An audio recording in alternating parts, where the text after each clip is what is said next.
दैनंदिन जीवनात खूप मित्र ताणतणावात मी बघितले. ताणतणाव काय?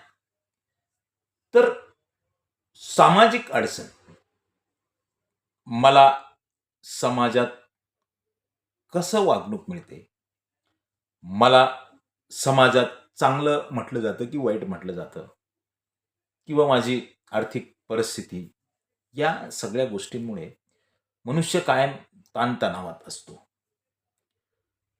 खरं जर जीवन जगायचं असेल ना, तर तुमच्याकडे जेवढं आहे ना, तेवढ्या पैशात तुम्ही छान असं जीवन जगू शकता. आणि समाजात तुम्हाला काय म्हटलं जातं, याचा तुम्ही अभ्यास करतातच कशाला? किंवा समाजाकडे तुम्ही कान ठेवतातच कशाला? जीवन हे तुमचं आहे. तुमच्या पद्धतीने जगा. लोकांचा विचार करूच नका.